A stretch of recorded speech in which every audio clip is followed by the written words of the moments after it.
नमः हरे हराये नमः।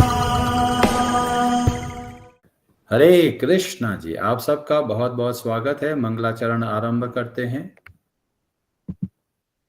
ओम नमो भगवते वासुदेवाय। ओम अज्ञानतिमिरान्धस्य ज्ञानाञ्जनशलाकया चक्षुरुन्मीलितं येन तस्मै श्रीगुरवे नमः। नमः ओम विष्णुपादाय कृष्णप्रेष्ठाय भूतले श्रीमते भक्तिवेदांत स्वामिनिति नामिने। नमस्ते सारस्वते देवे गौरवाणी प्रचारिणे निर्विशेष शून्यवादी पाश्चात्य देश तारिणे। जय श्री कृष्ण चैतन्य प्रभु नित्यानंद श्री अद्वैत गदाधर श्रीवासादि गौर भक्त वृंद। हरे कृष्ण कृष्ण कृष्ण हरे हरे, हरे राम राम राम हरे हरे। कार्पण्य दोषोपहत स्वभावः पृच्छामि त्वां धर्म सम्मूढ़ चेताः। यच्छ्रेयः स्यान्निश्चितं ब्रूहि तन्मे शिष्यस्ते अहं शाधि मां त्वां प्रपन्नम्। हरे कृष्णा जी, भगवद गीता आरंभ करते हैं। अध्याय 4 श्लोक नंबर 10। ब्रजेश्वरी जी, आप पढ़ेंगे संस्कृत। हरे कृष्णा। वीतराग भय क्रोधा मन्मया माम उपाश्रिताः बहवो ज्ञान तपसा ऊता मद्भावम आगतः। हरे कृष्णा। हरे कृष्ण। वीत मुक्त राग आसक्ति भय भय क्रोधाः तथा क्रोध से मत मया पूर्णतया मुझमें माम मुझमें उपाश्रिताः पूर्णतया स्थित बहवः अनेक ज्ञान ज्ञान की तपसा तपस्या से पूताः पवित्र हुआ मत भावम मेरे प्रति दिव्य प्रेम को आगताः प्राप्त। आसक्ति भय तथा क्रोध से मुक्त होकर मुझ में पूर्णतया तन्मय होकर और मेरी शरण में आकर बहुत से व्यक्ति भूतकाल में मेरे ज्ञान से पवित्र हो चुके हैं। इस प्रकार से उन सबों ने मेरे प्रति दिव्य प्रेम को प्राप्त किया है। हरे कृष्ण जी। तो पिछले श्लोक में भगवान श्री कृष्ण ने बताया कि अगर कोई व्यक्ति भगवान की लीलाओं को तत्व से जान लेता है तो वह भगवान को प्राप्त होता है। तो पिछले श्लोक में भगवान ने तत्व शब्द का प्रयोग किया। अब कई लोग भ्रमित हो जाते हैं कि केवल जानने से कैसे कार्य होगा। तो इस श्लोक में भगवान स्टेजेस बताते हैं, एक एक करके बताते हैं कि होता क्या है, किस तरीके से कोई व्यक्ति भगवान को प्राप्त करता है। तो इसमें दो प्रश्नों के उत्तर मिलते हैं।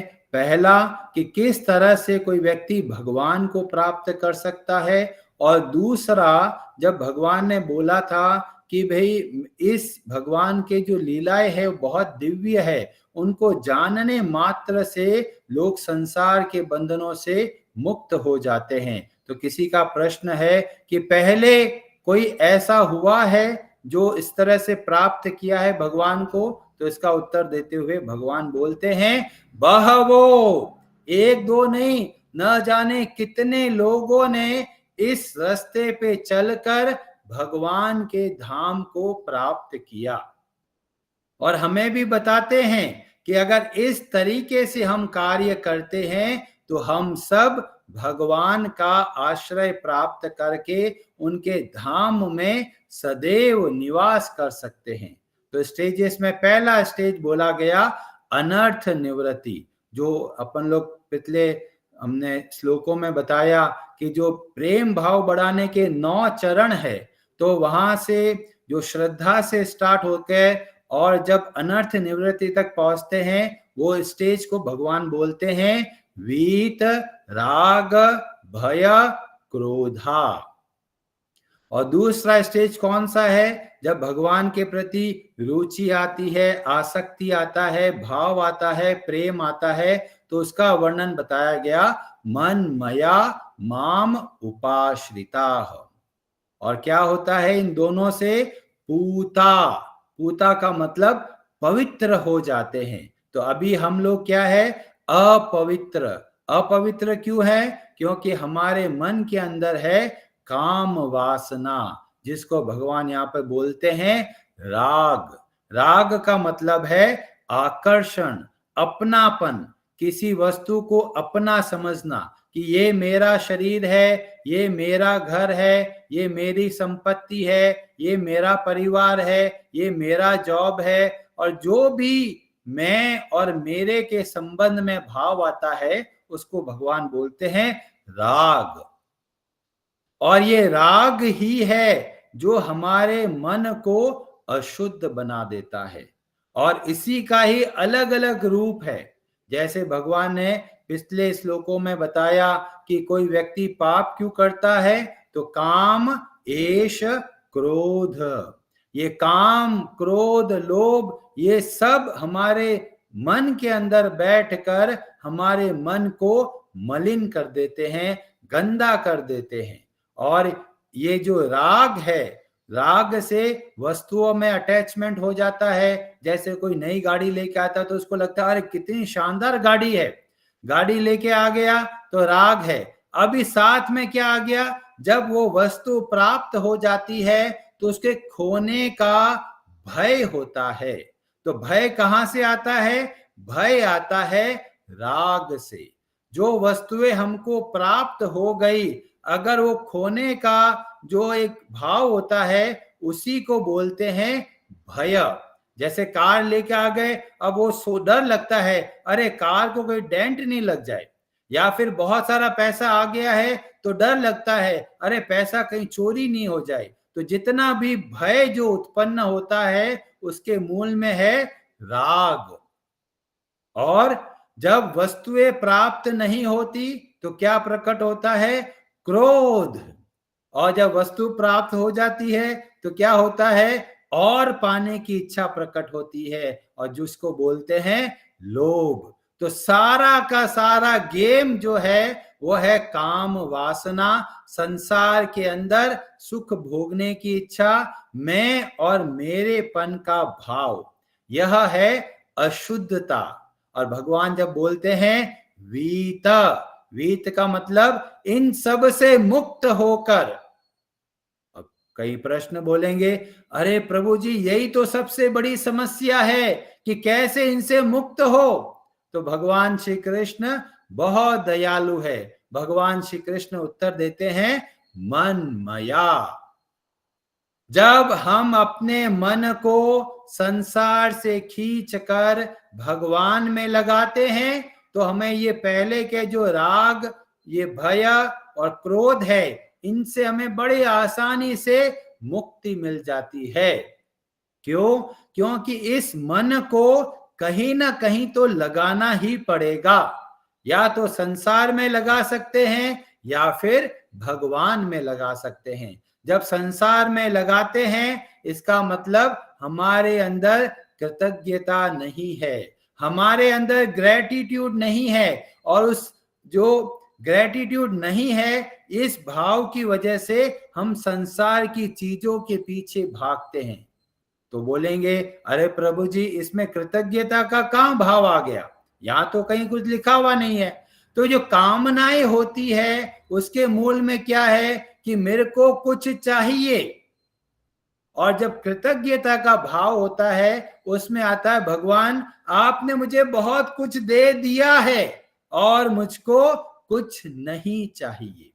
तो जब कृतज्ञता होती है तो कामनाएं नहीं आती।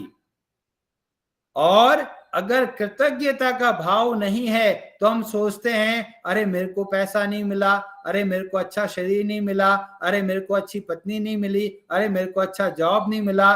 तो जो चीज नहीं है उसके पीछे मन भागने लग जाता है। और वहीं से प्रकट होता है राग। इसीलिए अपने जीवन को कृतज्ञमय बनाइए और यही बात दिखाते हैं मन मया से। भगवान में मन क्यों लगेगा? जब हम सोचेंगे अरे भगवान ने हमारे लिए इतना किया है, हम भगवान के लिए क्या कर रहे हैं, तो जैसे ही ये भाव आएगा हमारा मन स्वतः ही भगवान में लगने लगेगा। और जितना मन भगवान में लगेगा उतना हम इन दोषों से मुक्त हो पाएंगे, क्योंकि भगवान को जब भूल जाते हैं तो ही हमें संसार का आकर्षण खींचता है। तो मन माया एक सॉल्यूशन है और यही बात पूरी भगवत गीता में बार बार भगवान जोर देते हैं, मन मना भव मद भक्तो। इस मन को भगवान में लगाना है, क्योंकि इस मन को भगवान में लगाएंगे तो हम लोग इस राग भय और क्रोध से मुक्त हो जाएंगे। तो इस पूरे श्लोक का मूल भाव क्या है? मन मया माम उपाश्रिता।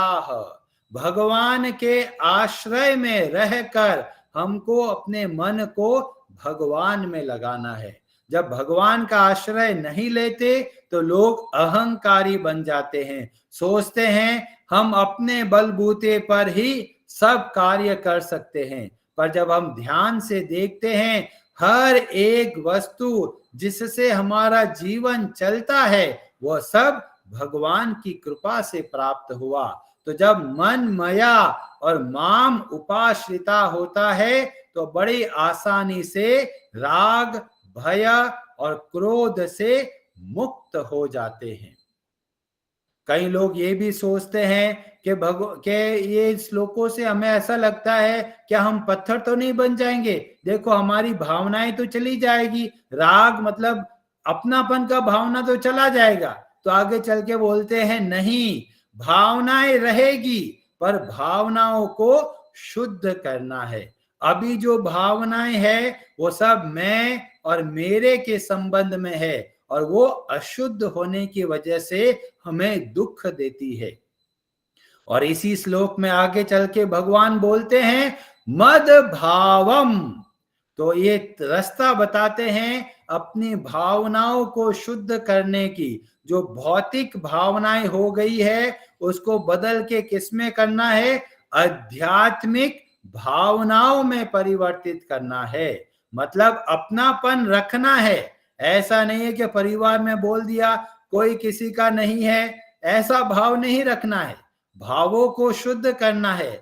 अभी भी अपनेपन का भाव है, बाद में भी अपनेपन का भाव होना चाहिए। परिवर्तन कहाँ लेके आना है? परिवर्तन लेके आना है अपने मन के अंदर। जो पहले मैं और मेरा सोचते थे अब सोचना है भगवान। मतलब ये परिवार भी भगवान का है, ये सारा पैसा भी भगवान की संपत्ति है, ये शरीर भी भगवान की संपत्ति है। और इस तरीके से हमें संसार में रहते हुए सब वस्तुएं, सारे व्यक्ति, सारे संसाधन, सब रिसोर्सेस को भगवान की सेवा में लगाना है। तो भावनाएं रहेगी पर भावनाओं के अंदर शुद्धिकरण करना है, उसको पवित्र करना है। और इसीलिए भगवान बोलते हैं पूता। शुद्धता लेके आता है जब हम भगवान के आश्रय में रहकर सारे विचारों को भगवान के अंदर डालते हैं। तो ये जो राग भय और क्रोध, इन तीनों को क्या करना है? बदलना है। तो राग बदलेगा प्रेम के अंदर, जो संसार के प्रति आकर्षण है वो अब जाएगा भगवान के प्रति। जब भगवान की वस्तुएं है, भगवान के ही संसाधन है, तो जो डर होता है वो खत्म होने लगता है। कई लोग बोलते हैं प्रभु जी हम कैसे पता करें कि हम भक्ति में आगे बढ़ रहे हैं? तो जब ये राग, ये भय और ये क्रोध अगर कम होने लगे या फिर बदलने लगे, इसका मतलब हम भक्ति में आगे बढ़ रहे हैं। अगर हमारे मन के अंदर भय रहता है संसार के प्रति, तो इसका मतलब अभी तक हमने भगवान का आश्रय नहीं लिया है, क्योंकि जाके राके साइया मार सके न कोई। अगर हम भगवान का आश्रय लेके रखा है, ब्रह्मांड के अंदर ऐसी कोई शक्ति नहीं है जो हमारा अहित कर सके। जिसके ऊपर भगवान श्री कृष्ण का हाथ है, उनको भला किस चीज से डर है।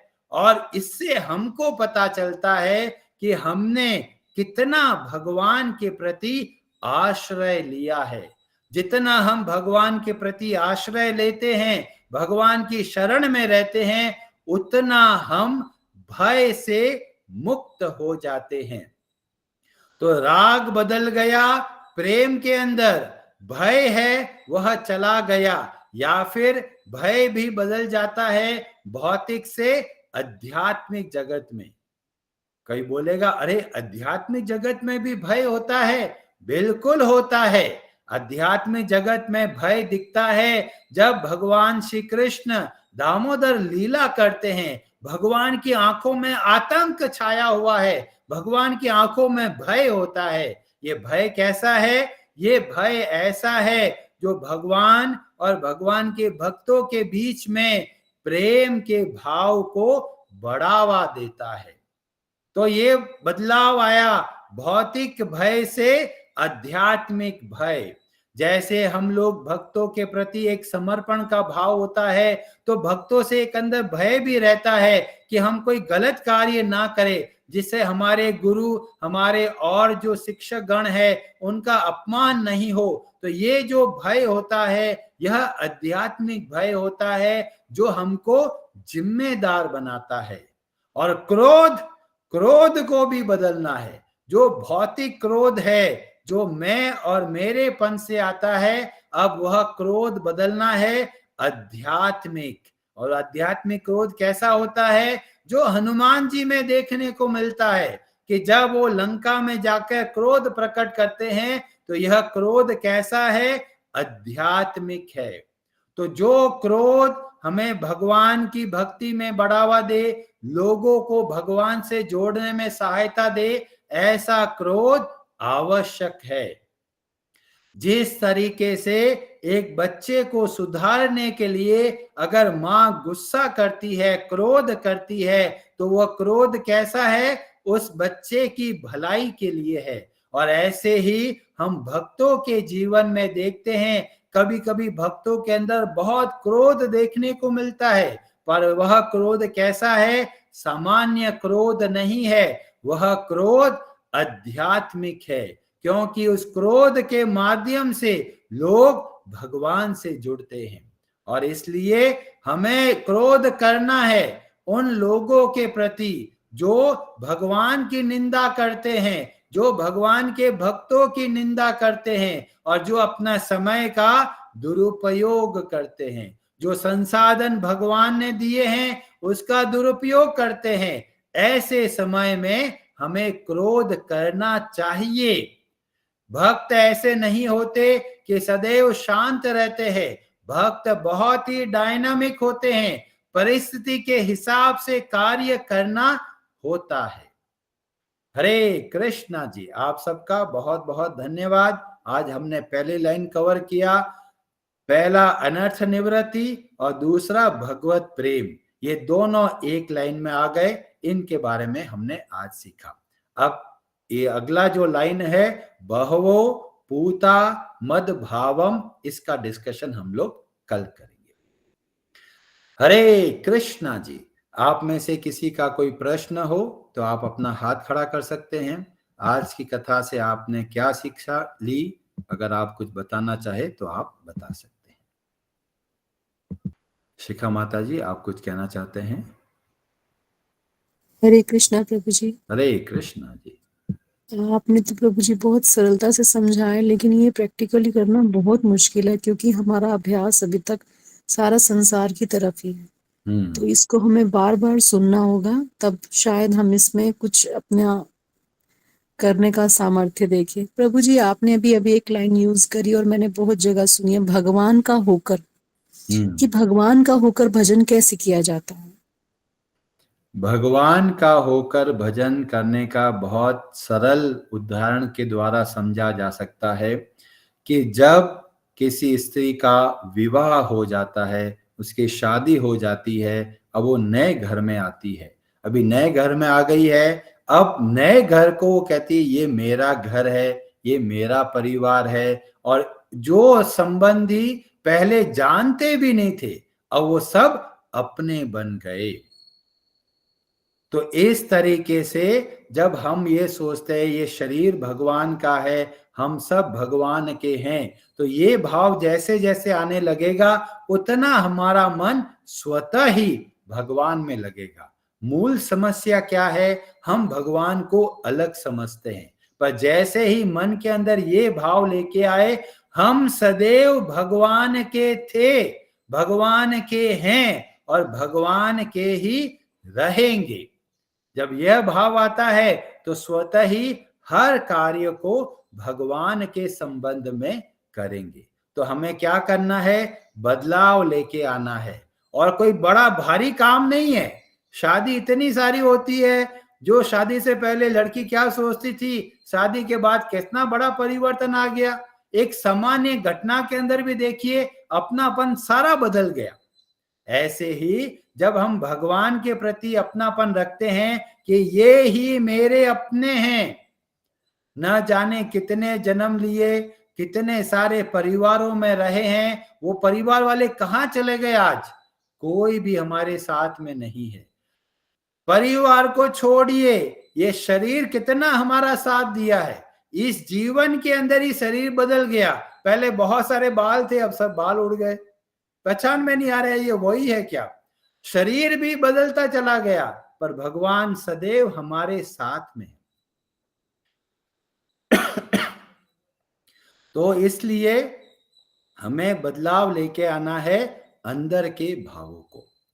जब भावों में परिवर्तन लेके आते हैं तो स्वतः ही हर कार्य को भगवान के प्रति समर्पित होके कर सकते हैं। और आरंभ कहां से होता है, आरंभ होता है छोटी छोटी चीजों से। आप खाना बनाइए, वह भगवान के लिए बनाना है। जॉब करते हैं, वह भगवान के लिए करना है। शरीर का ध्यान रखना है, वह भगवान के लिए करना है। खाना खाना है, वह भी भगवान के लिए करना है। अब कई लोग बोलते हैं प्रभु जी खाना तो मैं अपने पेट के लिए खा रहा हूं। तो जब खाने के अंदर शुद्धता, पौष्टिकता भगवान को अर्पण करके किया जाता है, जितनी आवश्यकता है उतना खाते हैं, तो ये भगवान के लिए हो गया। और जब भगवान को भूल जाते हैं तो हम लोग एक से ज्यादा खा लेते हैं। तो हर एक कार्य को हम बहुत आसानी से बदल सकते हैं। तो हमें थोड़ा थोड़ा बदलाव लेके आना है। हमें लगता है अरे भागना बहुत कठिन है, क्यों? क्योंकि जिसको चलना नहीं आता उसके लिए भागना बहुत कठिन है। पर कहीं से तो आरंभ करना पड़ेगा। तो पहले थोड़ा थोड़ा चलिए, थोड़ा चलेंगे, थोड़ा बैठिए, थोड़ा और चलेंगे, फिर बैठेंगे। तो इस तरीके से धीमे धीमे हम भागने लग जाएंगे। ऐसे जब छोटे थे तो साइकिल चलती नहीं थी हमसे, साइकिल चलाते थे, गिर जाते थे, सोचते थे अरे साइकिल कब चलना सीखेंगे। और जब प्रैक्टिस किया, साइकिल अच्छे चलाने लग गए। फिर कार चलाने की बारी आई, अरे बाबा कार चलाना कितना मुश्किल है। ये गियर का ध्यान रखो, क्लच का ध्यान रखो, सामने ध्यान रखो, स्टीयरिंग देखो, साइड का मिरर देखो, सामने देखो, पीछे का मिरर देखो, इतना सारा काम कैसे करेंगे। पर जब ट्रेनिंग लेते हैं, अभ्यास करते हैं और आसानी से कार चलाना सीख जाते हैं। तो ये सब हमारा ट्रेनिंग फील्ड है। इसीलिए यहाँ पर हर रोज नियम से ट्रेनिंग कीजिए, जिससे हम लोग अपने आप को शुद्ध करते हुए अपने आप का अच्छे से कल्याण कर सके। हरे कृष्णा जी। बहुत बहुत धन्यवाद प्रभु जी। हरे कृष्ण। हरे कृष्णा जी। हरे हराये नमः।